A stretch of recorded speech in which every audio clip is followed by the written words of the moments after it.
sci-fi and action thrill. Reviewing new TV shows, we keep it real. Reminiscing the attitude era, wrestling at its peak. Nostalgia from the 80s and 90s, memories we seek. Pineapples for our rings, a unique touch. Geek culture in our blood, we love it so much. Geek Blue forever, we love it so much. Geekblur, where we talk about it all, from superheroes to wrestlers.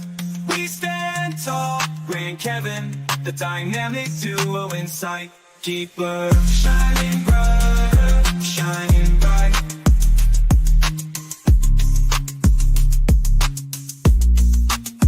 Did you hear about Pluto? That's messed up, right? Geekblur, taking you on a nostalgia flight. From movies to TV, we cover it all. Join us and every week we'll have a ball.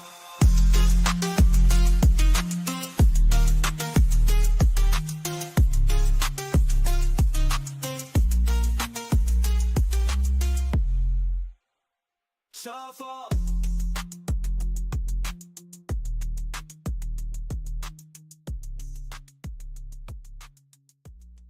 Hey, what's going on? Hey, happy Friday the 13th. One of my favorite holidays, right up there with Flag Day. How we doing? Flag Day is pretty close too, isn't it? Isn't it tomorrow? Yeah, it's coming up probably. Yeah. How we Welcome, doing everyone. Yes. Doing good. Before we get into it, I know we don't have a show and tell this week, but I got something in the mail.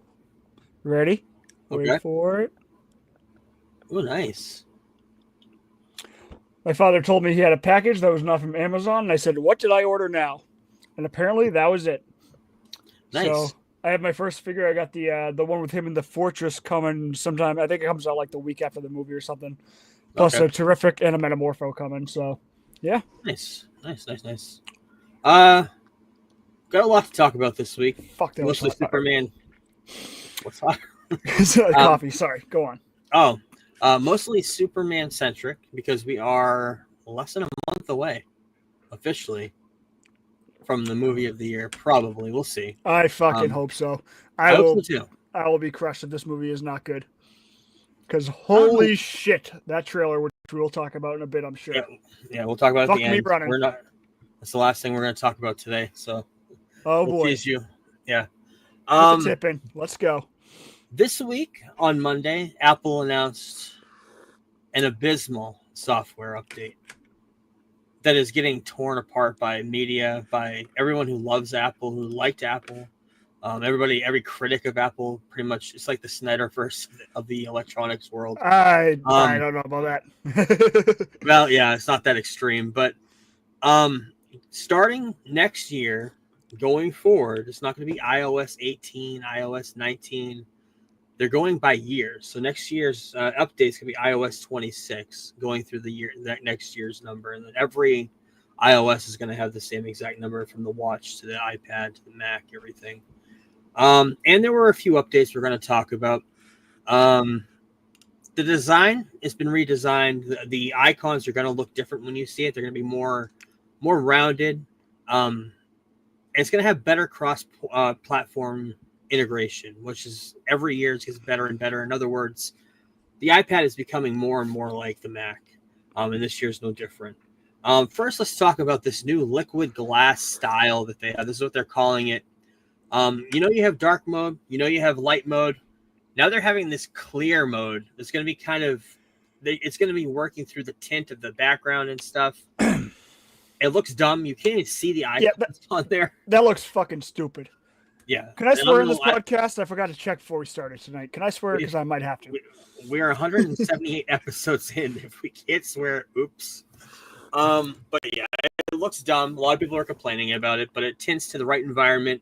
And it's going to be in addition to the light mode and dark mode that we already have now. So they redesigned the actual phone app for the first time in years to this weird looking thing where you have all your normal everyday people on the top, kind of like your messages you have now.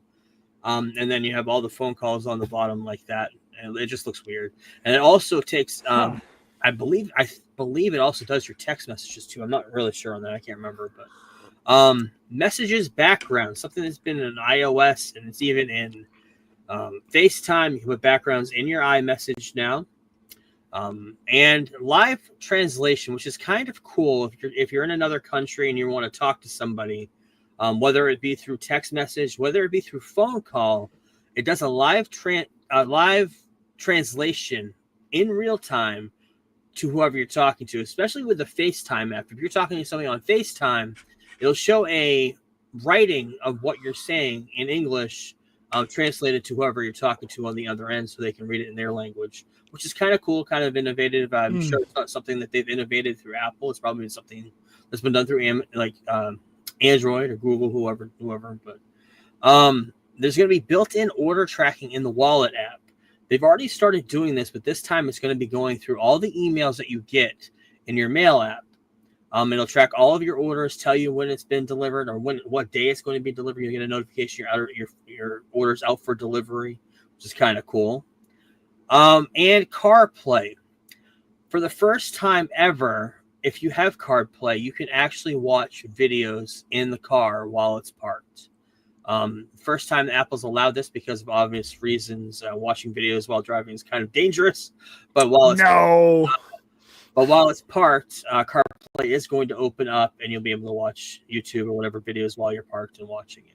The minute you hit drive, it'll shut off, and of course go to the user interface you're used to seeing in the car. And finally, like I mentioned, iPad OS is becoming more and more like the Mac OS, and to the point where they're adding windows and menu bars and a pointer to the iPad OS for the first time. The Windows is going to be multitasking, taken to the extreme where you can do multiple things at once. This is something that should have been done a while ago. I understand why. You need to have the computing power to do that. The iPad is getting more and more powerful. So now where they can do the multitasking, which is really cool. But overall, that's it. There wasn't really a big, huge innovation like Steve Jobs used to do 15 years ago now. They haven't really had those moments in a lot of time. And that's been the criticism of Apple over the last decade or so. Where is all the innovation? What's going on? But yeah, we're both Apple guys. We know a lot of people are on half the audience are on the other end, the opposite end, on the Android, some Google. But yeah, that's Apple for you. What we watched this week. Yes. I watched a movie I've been hearing about all week. Jesus Christ. Cornfield. This film was an hour and a half of pure campy joy. This is a type of movie, because I know you're not into horror movies like I am, obviously, because not many people are psychotic like I am. This is the type of movie I would definitely recommend to you. It's very similar to like a Thanksgiving, type of like campy horror movie. A couple things I want to mention though, is so it's about basically this like group of teenagers who make these YouTube videos about this alleged clown that like whatever town like or whatever town whatever. So they make these YouTube videos and they put them online, whatever. So obviously they get fucking killed one by one by clowns that are dressed up like the clowns they portray in the YouTube videos. But there's a couple things I just want to mention because I feel like we're going to cover this in October. We're going to put it on the October list because I want you to watch this movie. There's a scene where they're running away from the clown and they go into a house and everyone in the house is dead. Clowns killed them. And they go to dial 911 and there's a rotary phone. And of course, kids these days, if they saw a rotary phone, they did exactly what they would in that movie. They go, how the fuck does this work? As they're being chased by a killer clown in the house. Wow, that's cool. Trying to dial out of a rotary phone. Nice. Two characters in this film find true love. So nice. And also another thing is as they're trying to drive away from the clowns, none of the kids know how to drive stick shift because it's 2025. So there's just a couple gags I wanted to bring up that are pretty funny. Overall, I really enjoyed this film. It took a little bit to get going, but yeah, it's just a fun hour and a half. It's out there now. It's been getting a lot of coverage since it got released. There was a lot of hype. Yeah. Like the last month or so before it came out. Definitely recommend, and we'll probably be talking about it in depth in October. Okay, cool. Yeah, we'll do that. A movie came out. We talked about a brand new movie. It came out on Hulu. And the movie before it came out on Hulu as well. Same director. But this is animated. Yeah, same director. Called Predator: Killer of Killers. Going into this, we knew it was animated. We knew it was in the Predator universe, but we didn't really realize the extent of what this movie was until we watched it. And I thought it was great. Very good. It was an episode. It was a movie. That's kind of what we got confused going into. We thought it was an we didn't know it would be episodes. Yeah, we didn't know if it was going to be 3 or 4 episodes or if it was a movie because we're idiots and didn't look into that. Right, but it was a movie, and it was played in 4 parts. The first part was set in 841 AD in the Vikings time. Mm-hmm. And it's about the shield, about fighting with the shield, fighting with Vikings with axes, and however they used to fight back in the day. And then you meet their warrior, this woman who's strong. She's right in the middle of the poster there. If you're on YouTube, or if you see the poster, she's strong. She has a son that I don't want to give too much spoilers about it, but she's a warrior. And at the very end, you realize she's been kidnapped by the Predators. And then we'll get to the next part, the sword, set in Japan, 1609, 1629, around there when they were kids and when they were a little older. And that's all about samurais and the Predator, fighting the Predator. And you meet these samurai brothers, and they tell their story. And at the end, one of them survives, and he also gets abducted by the Predators. And then you get to the next timeline, which is 1941, 1942. First you're in Florida, then you're in World War II, and they're fighter pilots. This one kid. And he also is going up one-on-one against a Predator, this time in the sky with warplanes. He beats this Predator, and he also gets abducted by Predators. And that brings us to the 4th act of this movie. The 4th act is all of these people that have been taken from their timeline and brought into this Predator war place. Badlands, I guess we can call it. Badlands, yeah, maybe. And they're all fighting each other. They're all seeing who's the killer of killers. Mm-hmm. Who is the top of all these people who kill the Predator, pretty much. And it opens up a whole other aspect of this movie that we did not expect, especially towards the end, where there's a couple of survivors. There's probably 3. I think we'll probably get a sequel to this in some way, shape, or form. But they at the very end, there's like this mid-credits, after-credits type of scene where they go on to this or this frozen, or people get frozen, and they go on there, and they're walking through the halls, and you see all these people, what you're guessing are warriors from the past that have beat Predators, cryogenically frozen. Mm-hmm. They zoom into one of them, and it's a familiar face. Amber Midthunder. It's the girl from Prey, from the movie Prey that came out 2 years ago. Yep. And she's been captured as well, cryogenically frozen. And there's probably thousands of people in this ship. And speculation is, could Arnold Schwarzenegger's character from Predator 1 be there? Could Danny Glover be there? Like, there's so many options. Arnold kind of looks like he's already cryogenically frozen in real life right now. So why not? Right. But it opens up the whole entire Predator universe, which to me, number one, I think this is probably one of my favorite Predator movies, and I actually can vouch for that now because I've seen them all this week. We're going to talk about it in a minute. But it opens up for so much. It opens up, is there a sequel to this?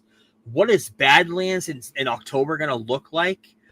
We kind of maybe have a picture of what that could look like. Prey 2, we know it's happening. This kind of sets that up. Is this going to be a continuation? Is this show going to continue into that? Who knows? And like I mentioned, are characters who are warriors in past movies going to show up in a sequel, maybe animated, maybe live action of this, making an Endgame like Predator universe would be kind of crazy. But because I watched this, I did something that I've been wanting to do for a while. I watched Predator 2, Predators, and The Predator. I know you've seen all of these. Yes. We watched Predator a while ago, and that's a fantastic fucking movie. That's one of my favorite movies of all time. So it's incredible. That's one of those movies that, like, people always say, like, if you could go back and watch a movie for the first time, like that, Shawshank, Goodfellas, and Fight Club would be like my fucking Mount Rushmore if I could go back and experience it for the first time again. So let's go into these movies a little bit one by one because it's fucking crazy. Predator 2. came out in 1990, like 3 years after the first one, Mhm. but it's set in 1997. So you're already going into a futuristic dystopian world in LA at the time where And this is. I saw it for the first time in 1997. Okay. It's all during a race riot going out through the whole entire city of LA. Mhm. Danny Glover, right after Lethal Weapon, is a cop. Figures. I'm getting too old for this shit. I was hoping he would say it, but of course it's a Lethal Weapon line. But you just hoped he would every time you see it. Bill Paxton's in this. This is right after Aliens, so I mean he's huge at the time, becoming more and more popular. Gary Busey, I'm guessing this has to be right before his accident. Maybe he got. I'm almost thinking he got in the accident during filming. What was his accident? It was a car. It was a motorcycle accident. Motorcycle, okay. Yeah. Okay. And he got a little loopy after that. A little. You saw an Entourage. He got a lot of loopy.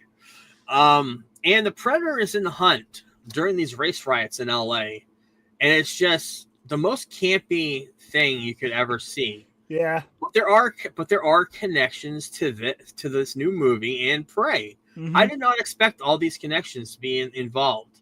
I think you may even have talked about it when we watched Prey, but now that I've seen them, I understand. Yeah. Yep. At the end of Predator 2, Danny Glover defeats the Predator, and he's given a prize by a bunch of other Predators. A bunch of these, I don't remember what their name of their species are, but it's this gun. What it's just shown up in not only this movie, the end of Predator 2, but it showed up in Prey. Mm-hmm. The Indian girl, she uses this to kill the Predator at the end. And it also shows up in Killers of Killers. It's one of the weapons that one of the people in the arena are given to fight at the end. And I have a picture of all three of them there.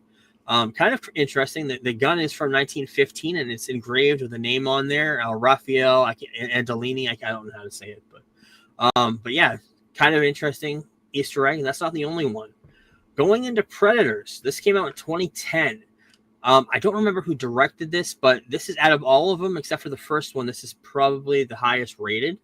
The first one's higher rated, but Adrian Brody, Machete is in this. Mahershala Ali before he was Mahershala, household name. Topher Grace, Walton Goggins, and a cameo by Lawrence Fishburne.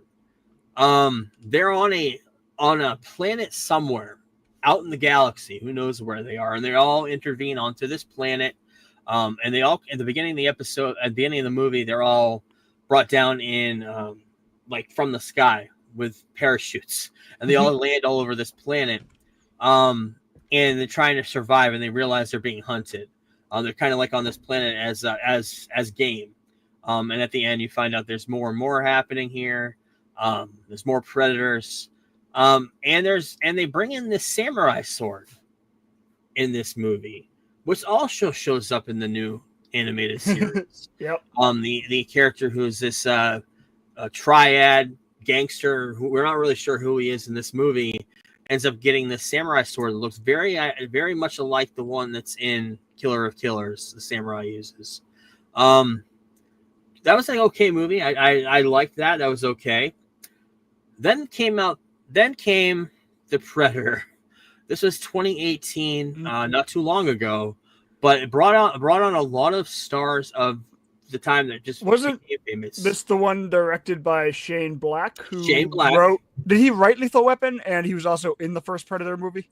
Yep. Yeah, he was. Okay. Yep, you're absolutely right. Boyd Holbrook, he just starred in Logan the year before. Just became famous. Mm-hmm. Keegan Michael Key Yep. Peele, the comedic relief of this movie. Yeah. Thomas Jane,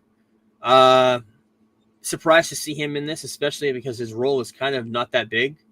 Olivia Munn, Alfie Allen, who's in Game of Thrones. Theon. Sterling K. Brown kind of played this eccentric kind of leader of the army or whoever Brass is playing. Jake Busey, the son of Gary Busey, playing the son of the character that was in Predators 2. Wasn't said in the movie, but it was known that that's who that was. Right. Yvonne Strahovski, who is in Chuck, who also is in Dexter.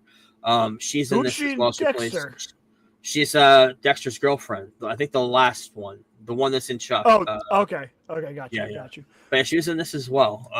This is actually, out of all the movies, this is probably the funniest movie of them all. I saw this movie once and haven't felt like I needed to ever revisit it again. No, I definitely don't need to watch it. Definitely again, glad I watched it, but definitely don't want to revisit it. But it's funny to see all these connections to what they're doing with the Predator universe now. They're Disneyfying it, of course, but yeah, we'll have to wait and see what happens with Predator Badlands in October. But I'm excited for it. The trailer looked really good. All the promos for it, and that movie is set off-world as well. So we're wondering if it's a continuation of the animated series movie or what. Yep. Yeah, we'll find out. Looks good. Watched another documentary. I don't know if you had a chance to watch it or not, but no. Titan, the Ocean Gate disaster, is fantastic. On Netflix right now. It's a two-hour movie, so it's a lot, but it talks all about what happened and why this submarine imploded in the ocean. And the guy which all knew, it was a media storm a couple of years ago, but the guy who created this sub was a nut job. He was eccentric, very much thought he was on the line of Elon Musk and Steve Jobs as far as innovating sea travel, but he was doing it kind of on the cheap. And they made this, which is exactly what you want to do when you're trying to fucking go down that far and see the You're going 4 miles under the ocean to see the Titanic. You want to do it as cheap as possible. Because I mean, God forbid you spend so much money that you don't die. But yeah, it's if you're sketchy about the ocean like I am, it's a very tough watch. Yeah. The ocean is a scary It's scarier than space. I'm afraid of baths. Yeah, it's afraid of water in general, unless I'm Aquaman. But it's a good movie, very, very good. Tell the story about the background of everything that happened. Didn't really get into the aftermath of it too much. That was all over the news. Everybody knew what happened when they found it. But this guy was a nut job, crazy guy. He went for fiberglass and this carbon fiber. And it just, every time you go further and further, deeper into the ocean, you be down there and you hear this popping and this cracking. You're like, well, is this sub safe? Well, sure enough, it wasn't. And it ended up imploding. But kind of crazy. And everybody came out of the woodwork, of course, after the fact saying, yeah, this was dangerous. It should have been stopped. But if you're interested in that at all, I suggest that. Did you have a chance to see this next movie, The Accountant 2? Yeah, I watched that fucking whenever it came out on, what was that, 2 weeks ago? I think it came out. I watched it when it came out, like that night. Yeah, I watched it yesterday. Very good. I love this movie. I basically Ben Affleck's making his own Bourne trilogy series of movies with these movies, but I mean, he and John Bernthal play so well off each other. It's incredible. They do. I love John Bernthal. Every time I see him, I think, oh yeah, that's the Punisher, because he acts like that in every single thing, from The Walking Dead to this. But this is a great movie. Just came out. It's on Amazon Prime if you want to watch it. So if you have Amazon Prime, it's free. But it's very, very good. And if you don't know his character, he's kind of autistic, kind of savant. The dating scene was fucking a riot. Yes. Ben Affleck, plays that character, and he also has this military kind of background where he works doing odd jobs for not military, but military-like jobs for people as an assassin. They're like clandestine operations. Would that be the correct word? Right, where it's like off the radar, like you're not going to get credit, and if you get caught, you're fucked. Yeah, he's definitely in hiding. He lives in a camper out in somewhere. Looks like the life. Very, very good movie. 4 out of 5 for me, and I'm wondering if this will continue. I hope it does. Probably didn't do too well in the box office because it was released right after, but it was good. Very, very good movie. Two of them, like you said, worked well together, so I'd love to see more of it. We are less than a month away, and we got a big time period to talk about the summer of Superman. Superman Returns. Say what you will about this movie. Oh, I'm going to say what I want. I know you are. Brandon Routh coming in. This is number 1, directed by Bryan Singer. He was hired in 2004, right after, 2 years after X-Men 2, X2 came out. So this took him away from finishing his trilogy of X-Men 3, and we know where that went. but he did direct this movie. He was part of the writing process as well. And it was more of a paying homage to Superman 1 and 2, and continuing that story in a spiritual kind of way, to the point where he brought in not only John Williams' theme, recycled and tweaked by John Ottman, but he also continued 5 years after what would happen in Superman 2. Not the Donner cut, but probably the one that was released, I'm guessing. This is the first promo shot. This is the first promo shot that they released of the Superman suit. Reminiscent. I mean, you're thinking of this one when they first released the Cavill picture of him in the safe, and the picture of Corn Sweat sitting in the suit, putting his boots on. These are the three most recent new Superman costumes that have been debuted. But this is Brandon Routh, unknown at the time, coming in, playing Clark Kent and Superman. Kate Bosworth is Lois Lane. I don't remember what else she'd been in before this. I'm guessing one of those CW shows. I'm not really sure. And playing the role of Lex Luthor is Kevin Spacey, who I gotta say did an okay job in this movie. I enjoy his Lex. Yeah, I did too. And rounding out the cast, Frank Langella as Perry White, Sam Huntington as Jimmy Olsen. The only movie that I know him in was Jungle to Jungle in the 90s with Tim Allen. Was he in that movie where the kids went to go to the Kiss concert? Yes, and he was in that too. Okay, yep. That's with right. Edward Furlong. Yep. Yes. Okay. Parker Posey is a character named Kitty, who was based off of Miss Tessmacher. Cal Penn, right after Harold and Kumar, coming in as playing one of Lex Luthor's henchmen. Yep. And James Marston, who was, of course, Cyclops in the X-Men movies, Yep. coming in to play Lois Lane's new boyfriend, Richard White, who is the nephew of Perry White. And newcomer Tristan Lake LeBeau as Jason White, his son and Lois Lane's son.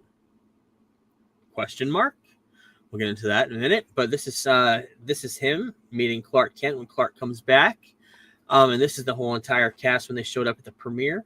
As you can see there, Sam Huntington, Kevin Spacey. Marlon Brando appears in this movie using footage they just did at this time, had just done the Richard Donner cut. And they rescued some footage during the making of that, and they used some archival CGI enhanced footage in this movie of Kevin Spacey going into the Fortress of Solitude and meeting this AI version of Marlon Brando's Jor-El. Singer explained, we had access to all the Brando footage that was shot. There was unused footage that had Brando reciting poems, trailing off subject, and swearing like a sailor. I want to see that. Give me all of that. Release the Brando cut. Release the Brando cut. The 2-hour Brando cut, please. Just Jor-El. The Jor-El movie. Jor-El. Just Brando as Jor-El, just swearing his ass off. And there were some cameos. We talked about this when we were talking about Superman back when we first started. But Jack Lawson, who played Jimmy Olsen in The Adventures of Superman in the 1950s, played Bo the bartender. Yep. And Noelle Neal, she played the woman at the beginning of the movie who was the elderly wife, Gertrude, that Lex Luthor steals the estate from and the yacht from. Yeah. That was her. She was Lois Lane in the 1940s, 50s serials. This is the first Superman movie in almost 20 years. So it's the first one to really take advantage of CGI and embrace it, computer-generated imagery. And I think for the most part, that was the biggest praise of this movie, that the CGI wasn't too bad. And this is at the time, mid 2000s. We're kind of getting better and better as time goes on. But and like I mentioned, it's a semi-sequel to Superman 2. Ignores Superman 3, Supergirl, Superman 4, The Quest for Peace completely. Set 5 years after Superman goes missing on Earth and returns. Dun, dun, dun. In the beginning scroll of the movie, the scroll says, on the doomed planet Krypton, a wise scientist placed his infant son in a spacecraft, launched him to Earth. We all know that story. Raised by a kind farmer and his wife, the boy grew up to become our greatest protector, Superman. When astronomers discover the distant remains of his homeworld, Superman disappears. So this is set 5 years after that. Superman comes back. There's a huge deleted sequence of this movie. I forgot about till I was doing research this week, but this is kind of it. Superman is on Krypton, looking at the remnants of pieces of asteroid and pieces of the planet out in space, trying to find remnants of his family, seeing if there's any survivors. He doesn't find anybody, but you can see all the kryptonite on there, which doesn't make sense because there's no yellow sun. But he's flying in this spacecraft over the planet Krypton, or what remains of it. He's wearing this cool looking gray, kind of inspired by Black Suit Superman's suit, flying through pieces of space rock, flying through the planet. The planet's kind of hitting him like asteroids. He's trying to escape, and he does escape, and crash lands 5 years later back on Earth, right in Kansas, right where he landed when he was a baby, found by his mother. We meet Lois Lane in the Daily Planet. We meet Perry White. We meet Jimmy Olsen. Lois Lane, in the first set of movies, writes a story about how the world needs Superman. While Superman was gone, she writes a story about, and it's Pulitzer Prize winning story about how the world doesn't need Superman anymore. And she's kind of given up hope because he's been gone for so long. Find out more about that in a minute. But then Superman returns, and he saves the world because Lois Lane's on a airplane that's holding a space shuttle, and they're launching it because they want to try to make space travel easier, I guess. Who fucking knows? And it goes awry. There's an EMP that goes off, sets off all the electronics, and everything fails. Space shuttle, Superman has to lift the space shuttle into space, which I thought was kind of a cool shot. It's right there. And the airplane starts to go nosedive onto Earth, and Superman, of course, goes to the nose of the plane and saves it right before it hits a baseball field. And Lois Lane's on the plane. So he meets Lois for the first time in 5 years, saying we'll catch up soon. And they do. He comes back as Clark to the Daily Planet, gets his job back. This is them in front of it. This is probably my favorite shot of the movie is this right here, where he's being shot up with the machine gun. Yep, hits his eye. The bullet hits his eye, yep. And then bounces off and flattens. I thought that's a really cool scene in the movie. And we got Lex holding Lois and her son hostage. Find out more about her son in a minute. And then the whole entire sequence happens where the world is being destroyed by Lex Luthor.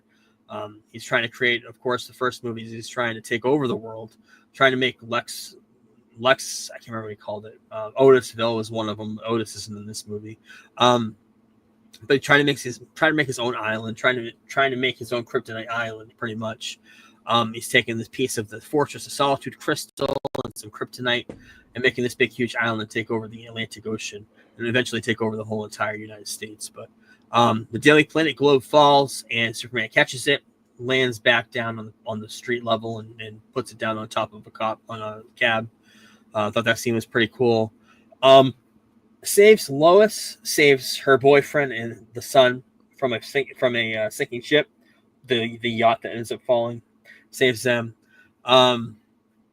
This is them embracing, about to kiss. She pulls away. It's a whole story. And Lex Luthor stabs Superman with kryptonite. This is where things get a little crazy in this movie. Kryptonite is kind of played off as is it strong? Can it kill Superman? Is it supposed to take away his powers? And how can he lift a whole entire island of kryptonite into space and still have all of his full strength? This is where it gets choppy. A lot of people complain about this because for rightful reasons, he's got kryptonite right next to him, and yet he's still be able to fly, lifting this thing that probably weighs kilotons out into space to save the world. And it does end up taking him out, but he shouldn't even have the strength to lift it. That's a big controversy to this movie, but I didn't mind it. If you're looking literally at it, maybe the kryptonite's not as strong because it's homegrown kryptonite. It's not made from the planet Krypton. As somebody who has maybe once or twice dabbled in things that are homegrown, typically that's stronger.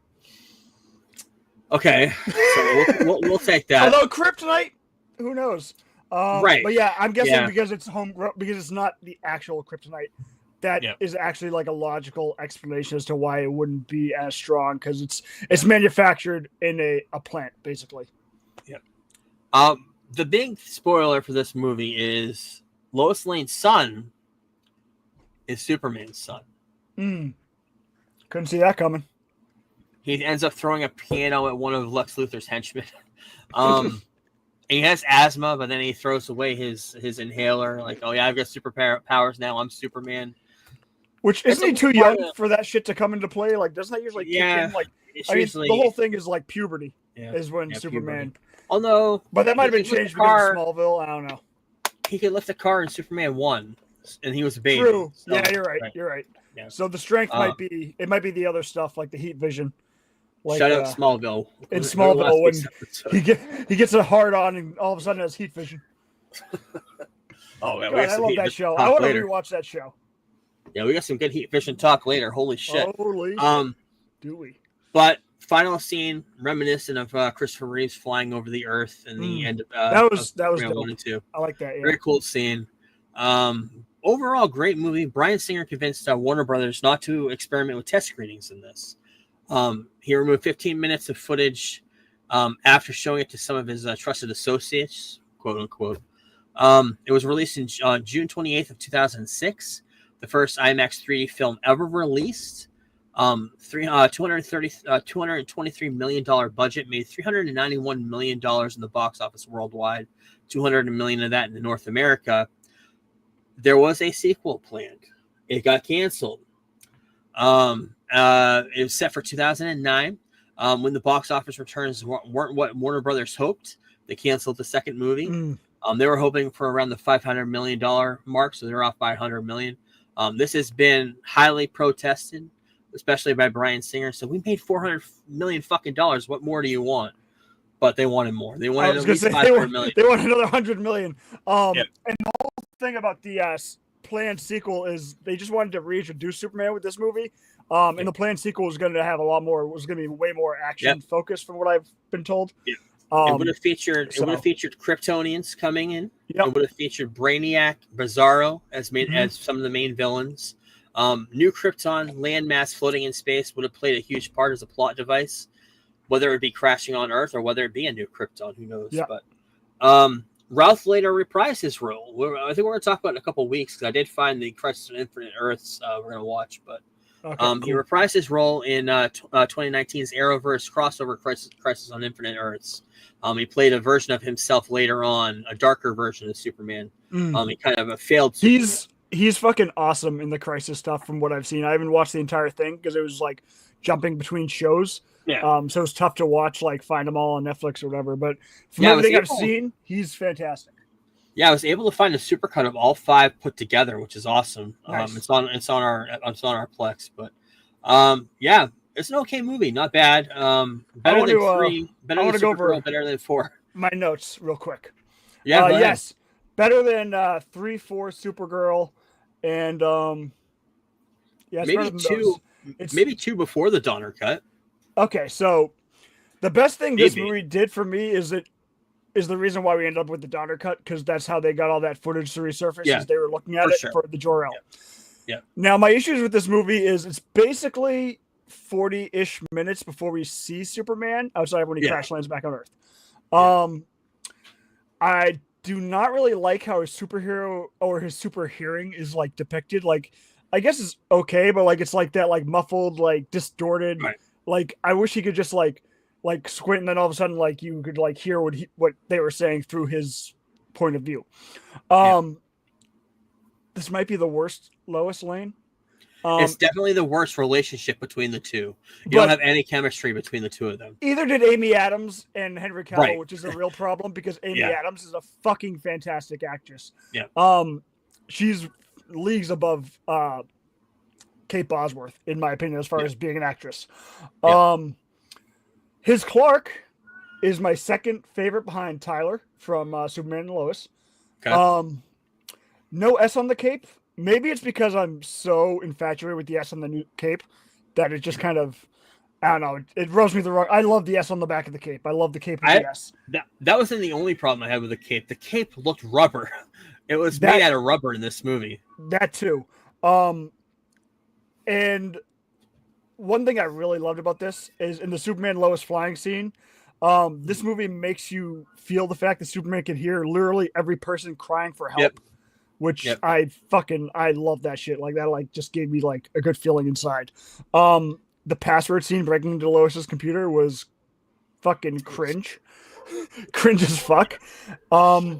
He's being cucked by Superman. Lois like risking her family towards the end. Like she should have kept her son and Scott Summers at bay and just like left them somewhere and then done her thing, because that's a very Lois thing to do. But I don't think she would bring like her 5-year-old son, even though she knows that Superman's son. I'm guessing whatever. Yeah. But those are just a couple of things as I was watching this movie that I wanted to write notes on. Overall, don't really care for this movie, but I like it way less than Man of Steel. I don't know. Yeah. It's just I cannot wait to get to Man of Steel because I will bring up every issue and every love I have about that when we get to it. So yeah, I mean overall, this movie is kind of a chore to sit through, which I feel like shouldn't be the case in a Superman film, like ever. But it is what it is. I mean, it's probably like a 3.5 for me. But we got the daughter cut out of it, so that's cool. Oh yeah, and the maroon. I fucking hate the maroon with a passion. Yeah, I fucking, if I didn't bring it up already, I just gotta go back to the fact that I fucking hate the maroon. Yeah, not a great movie, but it's a step in what we would have get for Man of Steel. Pretty much as mid as possible. Like it's pretty much just there. It's like it's got some really cool scenes, but it's also kind of boring. Yeah. So yeah, it didn't really bring the franchise anywhere, and that's the problem. It didn't really go forward anywhere. It kind of stayed right where it was. Yes.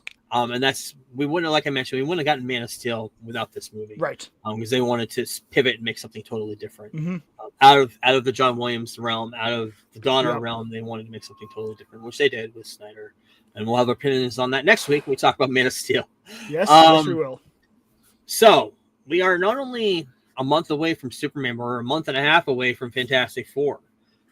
We got 2 movies to talk about this month. We're going to talk about The Rise of the Silver Surfer. This came out in 2006. I haven't written down. I forgot. Yeah, I believe 2006. But Silver Surfer, big, huge character in the comic books, debuted in the 60s. The Herald of Galactus. We talked about that a few months ago. And voiced by Lawrence Fishburne. Doug Jones, who does all in the 90s, 2000s, did the mocap for a lot of characters, did the costumes for a lot of characters. He did Abe Sapien in Hellboy. He played the zombie. I can't remember his name in Hocus Pocus that his mouth zipped shut. I can't remember his name in that. He's a tall, lanky guy, so he had the suit on for the Silver Surfer. He did the makeup and prosthetics. In this movie, Stan Lee cameos as himself. One of the only times he ever cameoed himself, except for Mallrats. I didn't know if you were waiting for me to say that or not. I was, but he tries to get into the wedding of Reed and Sue. Gets denied at the entrance and gets turned around and escorted out. And the first wedding goes off horribly. Actually, doesn't even get finished. The wedding wedding fails right immediately because the Silver Surfer shows up and wreaks havoc. And Johnny Storm has to go chase him through New York City and then Washington, D.C., and they end up in this field, and Silver Surfer just grabs him by the throat and starts choking him, brings him up into space, reminiscent of what we're going to see in the new one, in the trailer, what we've seen with Joseph Quinn going up into space, following the Silver Surfer and falling back down, extinguishing his flame. But then we meet, Sue meets him as well. This is Doug Jones in prosthetics filming. This is a behind-the-scenes shot of the two of them, Jessica Alba. In this movie, it's kind of a weird time because Sony owns Spider-Man, Fantastic Four, and X-Men are over here at Fox. So they can't use they can't use the Super Skrulls. So they do a weird thing in this movie where, because Johnny Storm touches the Silver Surfer, he gets this cosmic power that makes it so he can switch between all the other Fantastic Four members in this movie. And one of the first times he does it, he touches the Thing, and they switch places. Michael Chiklis comes back to his normal self, but now he's the Flame guy. Also touches Invisible Woman at one point, becomes invisible, and she becomes the Fire person. And Doctor Doom has regrouped in Latveria. That's the only time you hear about it again in this movie. And he's healed by touching the Silver Surfer. The Silver Surfer blasts him with cosmic radiation. And he's healed, and he gets all of his skin back because in the end of the first one, it's all burned off of him. Silver Surfer is captured, becomes kind of like this metal alloy, looking not as shiny. He's captured, talking about being the herald of Galactus and that he's coming. And why he's the exact quote in this movie is, "My service spares my world and the one I love," who we're going to be seeing in the next movie.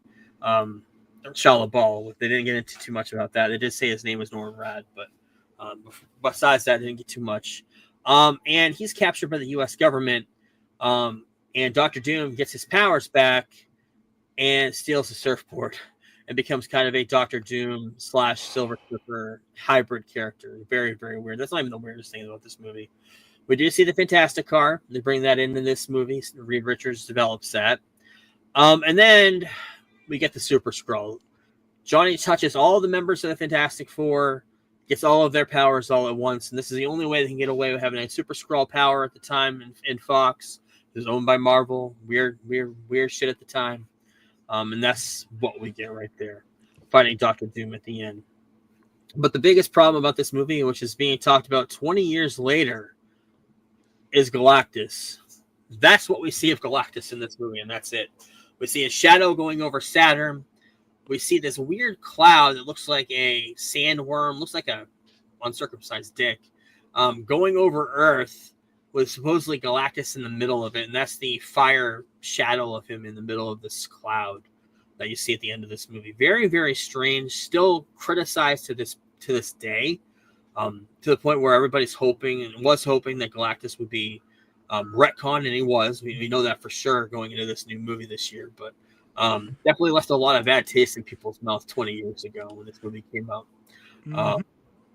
It sucked not having a real Galactus, but we did have a really cool looking Silver Surfer at the time, which I thought was cool. At the end, they get married finally. They are married in Japan. She's dressed as a whatever.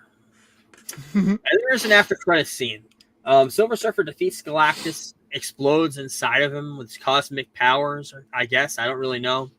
But Silver Surfer does survive, and the surfboard saves him.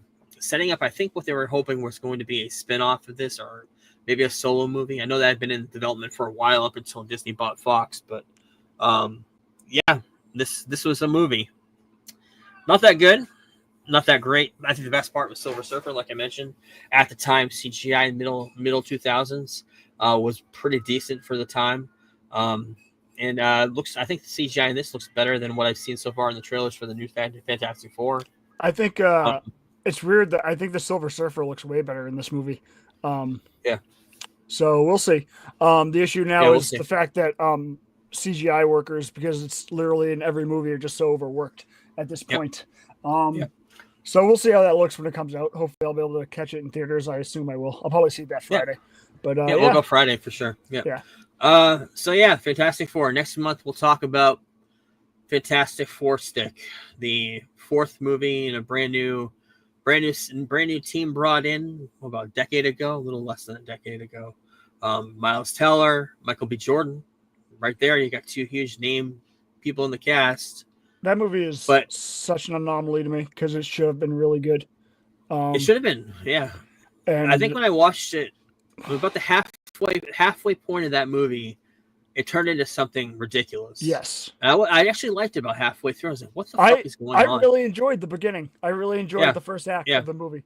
And we'll talk about it later. Don't want to get too far ahead of ourselves. Yeah, we'll talk about it next month. Yep.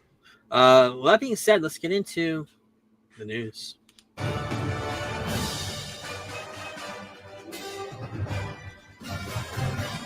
And it's not news about the trailer roundup. First trailer for a movie called The Pickup. We talked about the poster a while ago. Looks like something that right out of 2000's Eddie Murphy, and sure enough, the trailer pretty much depicted that. Yep. Eddie Murphy, Pete Davidson, Eva Longoria, Keke Palmer. It comes out August 6th. If you want to watch it on Prime, it's free at least. Directed by Tim Story. We just talked about Fantastic Four. So yeah, I'll have to wait and see on that.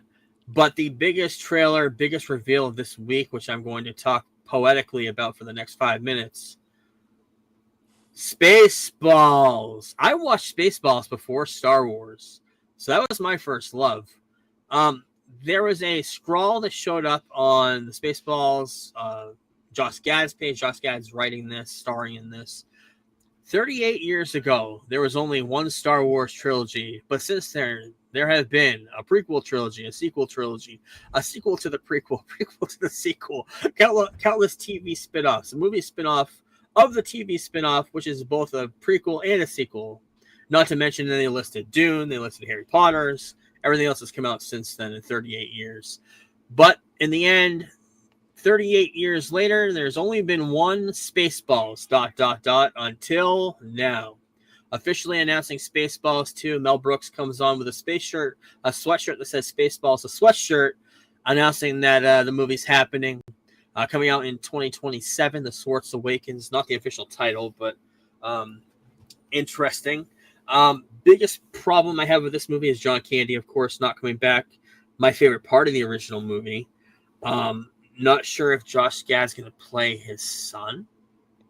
Probably. Maybe. That makes sense. Probably. But almost the whole entire cast is coming back for this movie. Bill Pullman's coming back. His son is joining the cast. We fucking love Lewis Pullman. What we've seen him in so far in his young Still waiting to career. see Thunderbolts. I really want to watch that. And Yeah, great they Thunderbolts. Those movies just don't come out as quickly as most others No. online or to rent by. Mel Brooks coming out of retirement, 98 years old, turning 99 next week. When this movie comes out, he'll be 101 years old. If he lasts, he's going to play Yogurt. He's also going to probably play President Scrooge, coming back to reprise those roles. But coming out of retirement for the first time in, 30 years? Rick Moranis. I loved Rick Moranis growing up. I still love him to this day. Ghostbusters, of course. We watch that all the time. But coming out of retirement to play Dark Helmet, Rick Moranis. That's the most exciting news of the year. I was hoping he would. They must have signed the dot and released this right away, because that was definitely, whether this movie was going to be working or not, was definitely all on if Rick Moranis reprised his role as Dark Helmet. So we'll have to wait and see. Written by Josh Gad, a couple of his writing partners who have what I've heard, a strong comedic pedigree. Not sure. I haven't really looked it up too much, but joining the cast also Keke Palmer, and yeah, Lewis Pullman. I can't wait to see him working with his father. The only two people that aren't joining the cast because they passed is, of course, John Candy, who played Barf, and Doc's Matrix. What's her name? Comedian. Of course, Joan Rivers. She passed about a decade ago, so they're not coming back. Not sure who Keke Palmer's playing. She could play another version of a robot, another droid. Who knows? Yeah, interesting. Cannot wait to see how that plays out. Weekend box office last week. Lilo and Stitch won again with 32.5 million. Ballerina won with 25. And Mission Impossible got another 15 million. Andor ended about a month ago. Number one on Nielsen streaming charts during the week of the final episode. 931 million minutes overall watched during that week.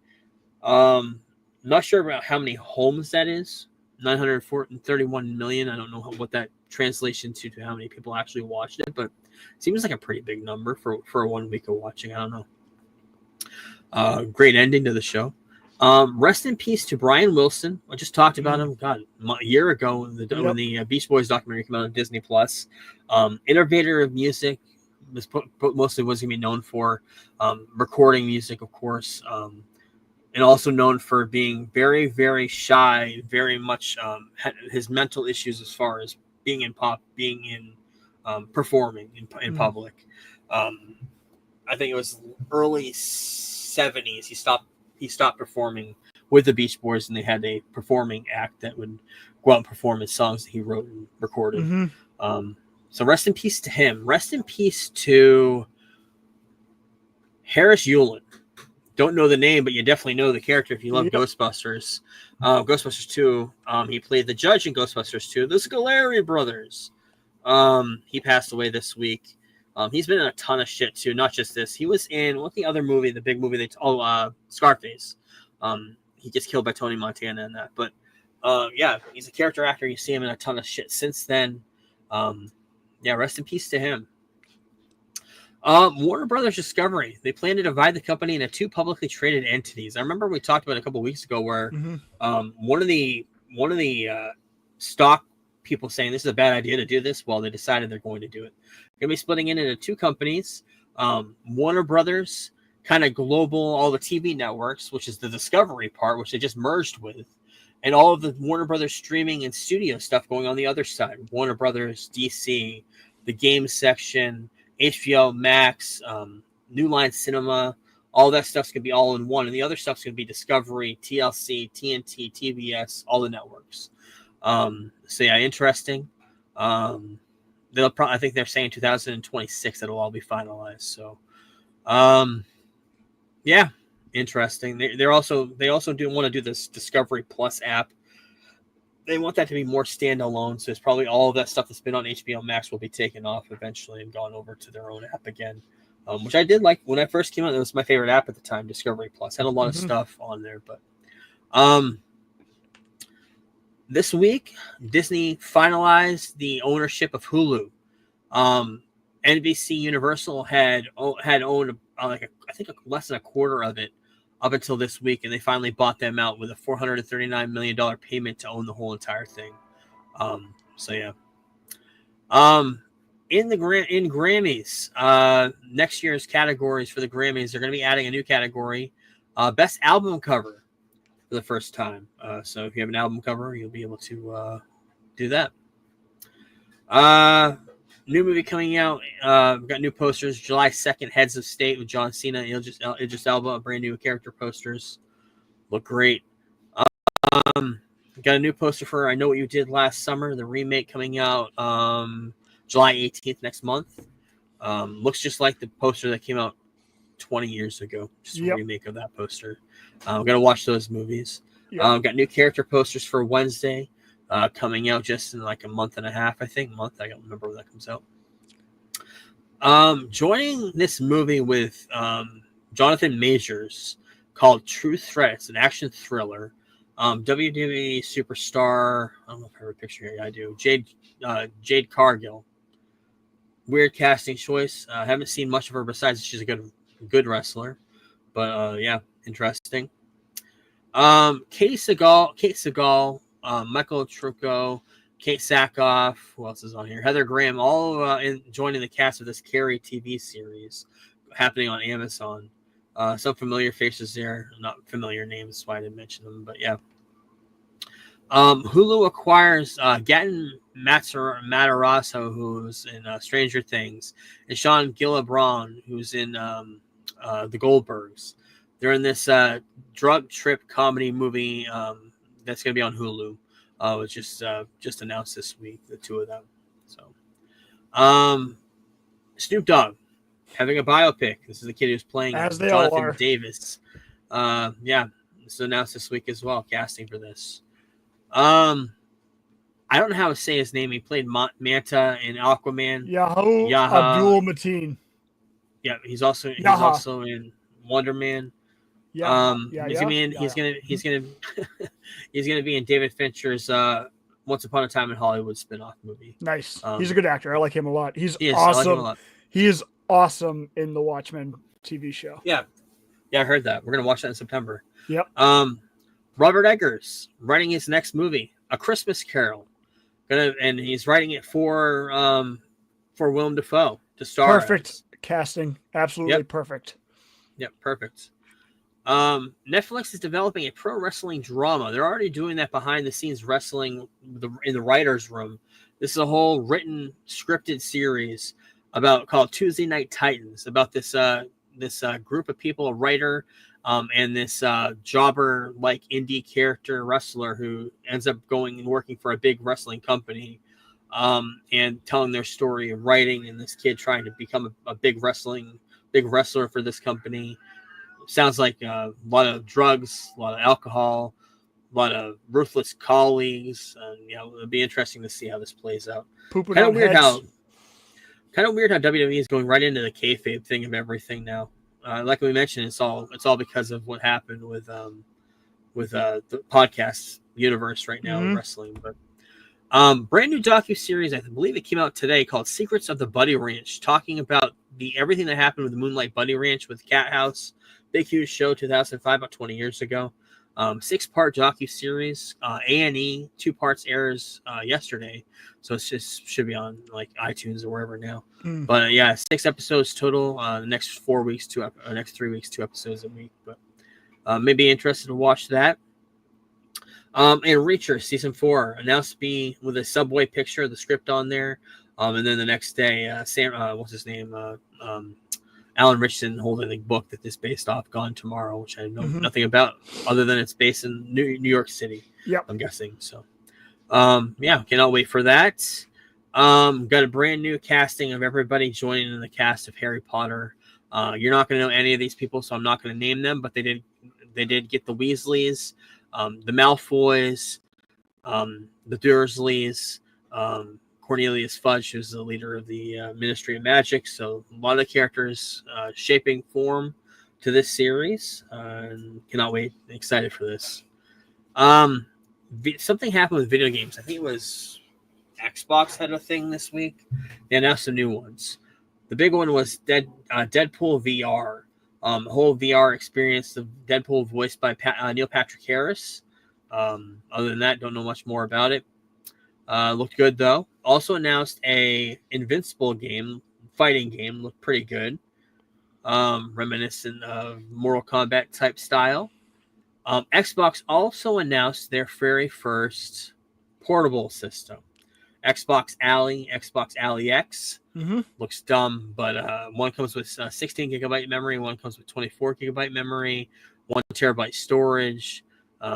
And yeah, you play your full Xbox catalog on. So they're basically just trying to copy on the Steam Deck, the portable Steam Deck, stuff like that. Yeah, everything. Switches, yeah. Yep, Switch. Yep. And Call of Duty Black Ops 7. Milo Ventimiglia, who was in Heroes and a whole bunch of, he played Sly Stone's son in one of the Rocky movies. Has been doing mocap for this, and they played a huge trailer for Black Ops 2, for Black Ops 7. So, yeah, I'm not into Call of Duty. I haven't played much of it in modern time. Back in the day when it was World War II, I liked that. But, yeah. Live action Legend of Zelda movie has moved back to May 7th. They're saying for more time, but that was also the day of Secret Wars. I think they're just taking advantage of being the first movie blockbuster summer. Probably. When the Secret Wars moved, they took that date right away. So it's only a couple months later than what they planned in March. But yeah, that's kind of cool. Let's get into some swag. Swag. Stuff we all get. Come on, son. You know that's right. Some brand new pop figures from The Office. This is the beach episode, the very last season of Michael Scott, or one of the last episodes. Not the last episode. No. 4th season with the last episodes of fuck, you're not gonna know anyway. But yeah, this is where they're on the beach, and Pam and Jim are not together yet. This is right before they get together, and there's some funny stuff that happens in that season. They're doing pop figures of that. Godzilla -1 gigantic supersized pop figure. If they don't come out with a variant of this with the scales that are all lit up or glow in the dark, that would be a travesty. That's the best part of that movie. Does look really cool though. So it's gonna be supersized. Hallmark gonna be releasing all the Hallmark ornaments pretty soon. They started to release a couple of them.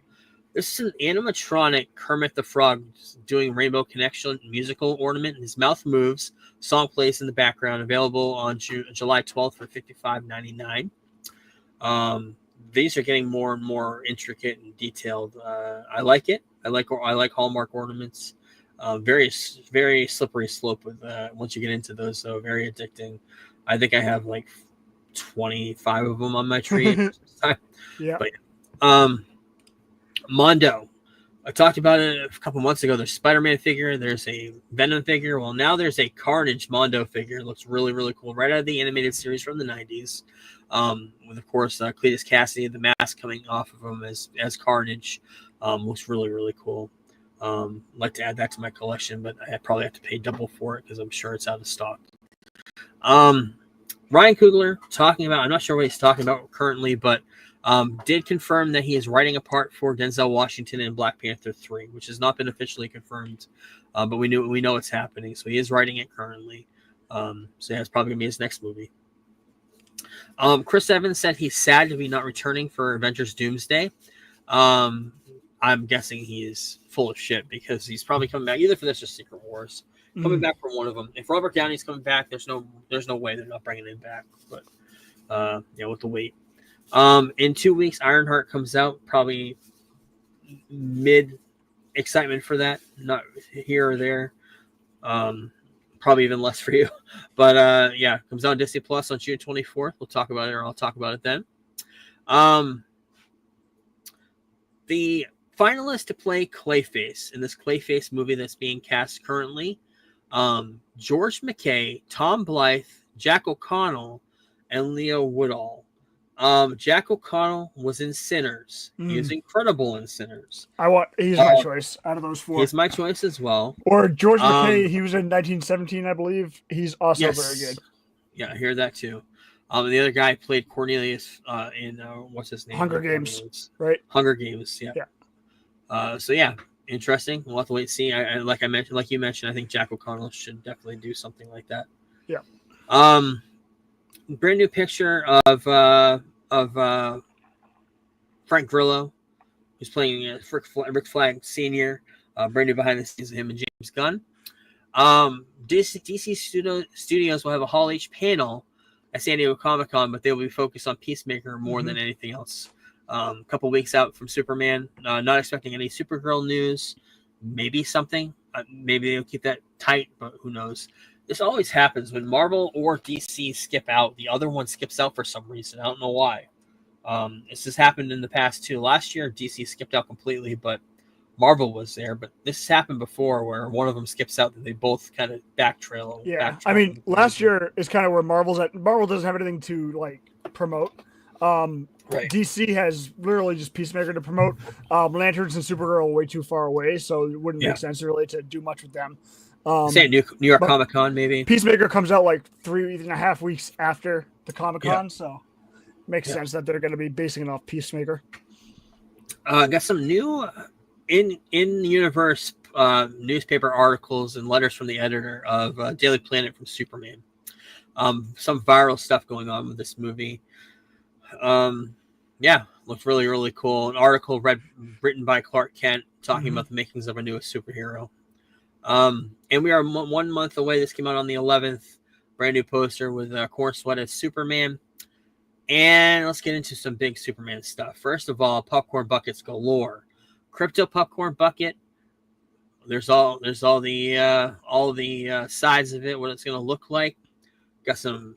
We talked about the newspaper stand one. We talked about the other one, the one with the cape on it. There's a popcorn bucket shaped like Crypto's dog bowl. There's another one with Crypto on it. There's another one with Superman flying.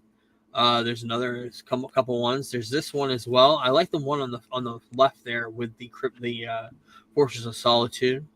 Another tin there. And if you're Amazon, if you do Amazon Echoes, you're gonna have this new smaller Echo Pop themed with Superman, a picture of Superman. You don't have one of those.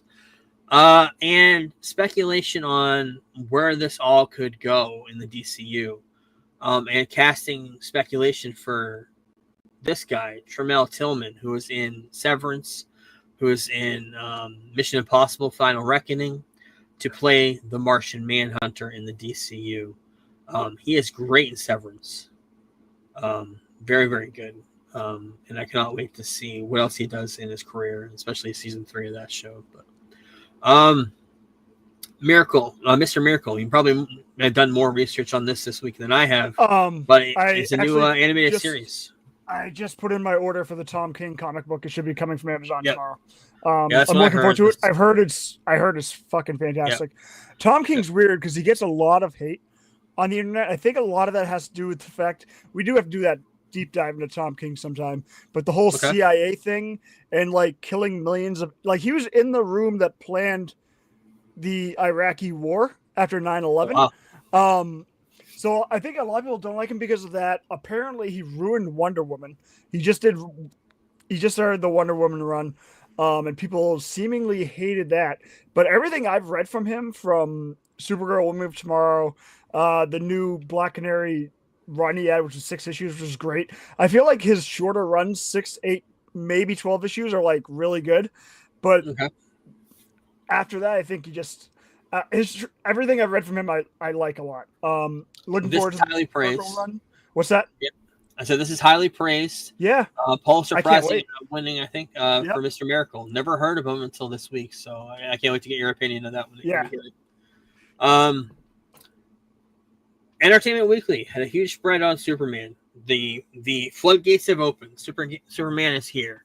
They got this little video that played of Corn Sweat and what's her name? Brosnahan? Is that her name? Rachel Brosnahan. Rachel Brosnahan and James Gunn all in a telephone booth taking a picture. And right there alone, How dare James Gunn be in promotion for the movie he made? How dare he? That's right there alone on bitch. right there. What a narcissist! Alone. But on the left, yes, that is the chemistry.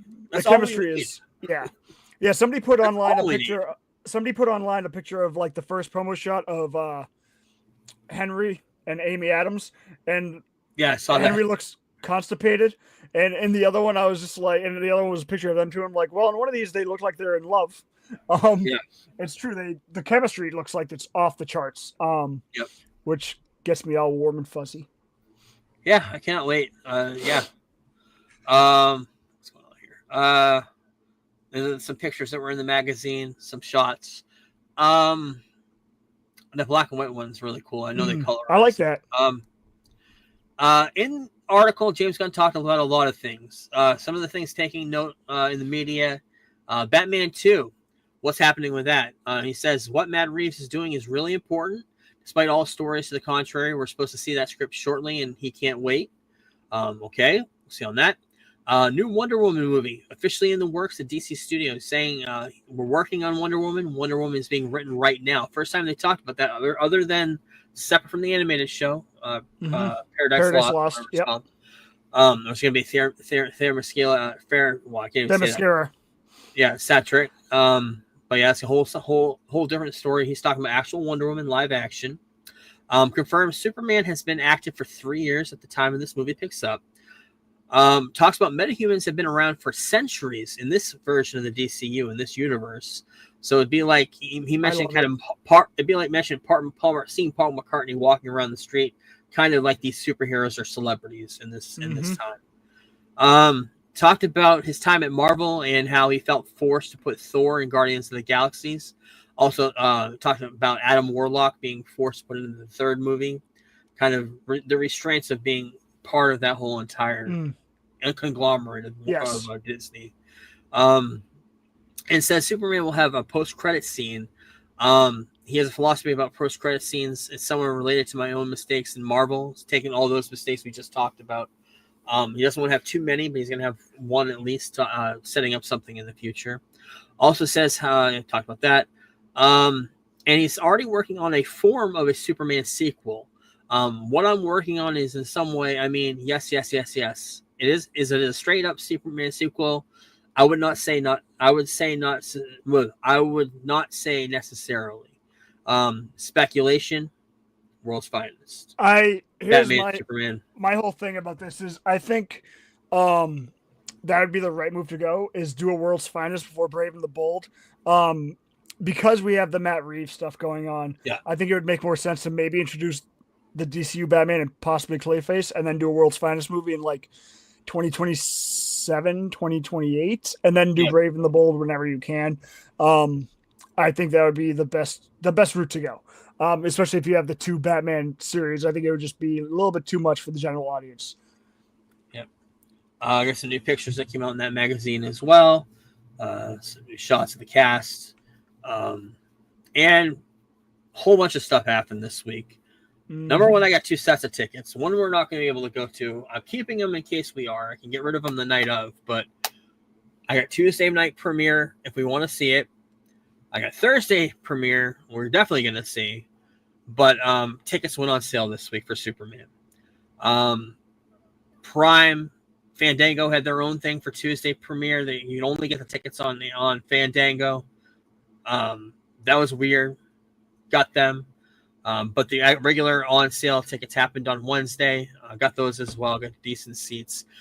Fandango offering this weird $59 for a movie ticket bundle, including this poster. It does look really cool. Comes with a comic book and a hat as well. For $59, kind of a decent deal, especially if you don't have a Superman hat. But yeah, I do like this art though. That's a really cool concept art of him going to the Forces of Solitude. Yep, that's cool. But yeah, tickets went on sale on the 11th. Got some new posters for all the ScreenX, IMAX, Real D, 4DX, Dolby Digital. All looked cool. The best art that came out of this is this one, especially when they took the text off of it. The one on the top left, him flying, is kind of a better version of the teaser trailer poster that we got back a few months ago. And then we get the release trailer of tickets on sale date trailer, which we got some great shots. Guy Gardner, the middle finger by storm with the middle finger. Yeah, we got Superman, we got Lex Luthor, we got Guy Gardner, and Superman, we got going face to Baby face. Joey, we got Metamorpho. Yep. Oh yeah, we got this really cool picture of Mr. Terrific with all of his robots. But the best scene of Superman in the last 20 years is this one of the heat vision. Yes. And Superman going around in a whirlspin, and Krypto was in this scene too. Didn't realize it till later. There's him right there, but Superman going crazy with all these people flying around him and just cutting him in half with fire beams, with heat vision beams. Awesome! If you're not seeing this, go watch this trailer. Go see the scene. How about when he punches the guy's teeth out? You can hear the teeth hit the fucking camera lens. God, a lot of people are complaining about that, saying, "Oh yeah, we can kill. Superman can kill, but he can also cut. He can also punch people's teeth out." Yep, I've also seen people be like, "Why is there no blood?" Right. Yeah. But yeah, it becomes the Fandango's best first day ticket sale of this year. It's already a promising start. I've looked at the seats that we bought for Tuesday and Thursday. Most of the theaters are both sold out, so that's promising. You don't see that for a Tuesday show and a Thursday show selling out that quickly. So I think we're going to get big numbers that weekend. So yeah, that's it for news. That's it for this week. Next week on Sunday, The Bear Season 4 comes out on Hulu. Talk about that as much as we can. 28 days later, 28 weeks later. I'm going to try to watch those this week. I know the new movie comes out next Friday. I'm not sure. We're probably not going to watch that next week. We'll see. But The Year of Superman. We are going to watch this, The Man of Steel, for sure. Also, there's a documentary that you've been teasing for a while, Selling Superman. We both have it. Both procured it. We're going to watch that. In 2 weeks, we got to remember, before the end of the month, Kingdom Come. I'm going to start reading it this week, and we're going to get into that, the whole run in a couple of weeks, the final episode of the month. And then July 4th is the end of our whole year Superman Spectacular, leading into the movie the week after. We're going to get into some Snyderverse stuff at the end. We'll talk about it next week. But thank you, everyone, and we will talk to you then. Peace. We're the Geek Blurb crew, here to enlighten you. Talking all things geeky, from movies to wrestling to our podcast is the place where you wanna be for all the latest news and nostalgia from the 80s and 90s. We review comic book flicks and sci-fi hits, riding the wave of action movies with all the cool bits. From Iron Man to Star Wars, we cover it all. And when it comes to wrestling, we never drop the ball. Geek Blurb, we're the kings of the nerds, rating movies and pineapples, our opinions never blurred. Join us each week for a geeky chat with the latest news and a dose of nostalgia that. So if you're a fan of the comic book craze, or a lover of sci-fi and all its maze, tune in to Geek Blurb, we're here to entertain, bringing you the best in geekdom, it's our domain.